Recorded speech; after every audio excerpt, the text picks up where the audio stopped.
Students, आज फिर से एक नए सवाल के साथ। रमेश अपनी बचत का 1/3 भाग अपनी पत्नी को और 2/5 भाग अपने बेटे को देता है। यदि अब उसके पास रुपए 24,000 बचे हों तो रमेश की कुल बचत बताइए। तो बेटा इस क्वेश्चन में हम क्या करेंगे, हमारे पास 4 ऑप्शन है, इनमें से कोई करेक्ट आंसर होगा। तो हम इसमें ऐसा करेंगे, हमें रमेश की कुल बचत पता नहीं है तो हम मान लेंगे कि रमेश की कुल बचत कितनी है, x रुपए है, और उसमें से हम उसकी पत्नी का भाग और उसने अपने जो बेटे को दिया उसका भाग घटा देंगे, और घटाने के बाद जो आएगा वो कितने रुपए आएगा हमारे पास, 24,000 रुपए। तो इसको सॉल्व करके देखते हैं कैसा होता है। तो हमसे पूछ रहा है रमेश की कुल बचत बताइए। तो ऐसे केस में हम क्या करेंगे बेटा, रमेश की कुल बचत मान लेंगे। रमेश की कुल बचत हमने मान ली बेटा कितने रुपए, x रुपीज।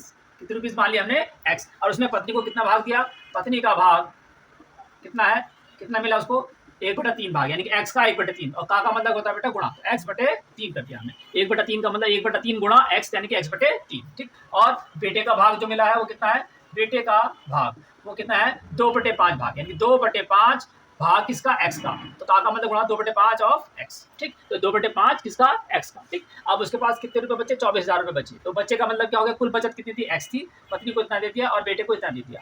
अब शेष भाग जो है उसके पास कितना बचा, यानी कि बचा हुआ भाग कह सकते हैं बेटा इसको, बचा हुआ जो भाग है वो कितने रुपए है, 24,000 रुपए, ठीक है। तो वो कैसे बचा है, कुल भाग कितना था इसके पास, बचत x थी। अब उसमें से बचा हुआ भाग निकालने के लिए कुल में से हम उसकी पत्नी का भाग और बेटे का भाग दोनों को घटा देंगे। x में से कौन सा घटाते हैं, पत्नी का भाग भी घटा दिया माइनस, और किसका भाग भी घटा दिया हमने, बेटे का। 2/5 x बराबर में कितना आ गया, 24,000। अब बेटा हम इसको सॉल्व करने के लिए इसका हम क्या लेंगे, हम एलसीएम ले लेंगे। इसके बटे में कितना है 3, इसके बटे में कितना है 5, और x के बटे में हम क्या मान लेते हैं, कुछ नहीं होता 1। तो 1, 3, 5 का एलसीएम लेंगे। एलसीएम कितना आ गया, एलसीएम होता है जो नीचे जो है सभी के पहाड़ों में कट जाए कॉमन, ठीक। तो एलसीएम कितना आ गया इसमें, हमारी बड़ी संख्या पकड़ लो 5, 5 का पहाड़ा पढ़ो, 5 ही कम 5, 5 दूनी 10, 10 3 के पहाड़े में नहीं आता, 5 3 15, 15 3 के पहाड़े में आता है। तो एलसीएम क्या आ गया इसका 15, 15 जो है सबके पहाड़े में आ रहा। अब x के अपन में कितना आ गया 1, 1 से 15 को भाग करेंगे कितनी मार जाएगा 15, 15 की x में गुणा करेंगे तो कितना आ गया 15x माइनस 3 पंजे 15, 5x माइनस 5 का पहाड़ा 15 पढ़ो, 3 बार 5 3 15, 3, तो 3 की फिर 2 में गुणा कर दो, 3 दूनी 6x बराबर कितना आ गया 24,000 के बराबर चल रहा है। अब x करेंगे, ये कितने x है, 15x माइनस 5x और माइनस कितना है 6x। तो 15x तो हमने ऐसे लिखा है, हमारा प्लस का है, देखो जिसके आगे कोई साइन नहीं होता वो प्लस का होता है। 5x माइनस का है और 6x किस का है, माइनस का है। तो दोनों माइनस के हैं, तो माइनस के कितने हो गए, माइनस के हो गए 11x।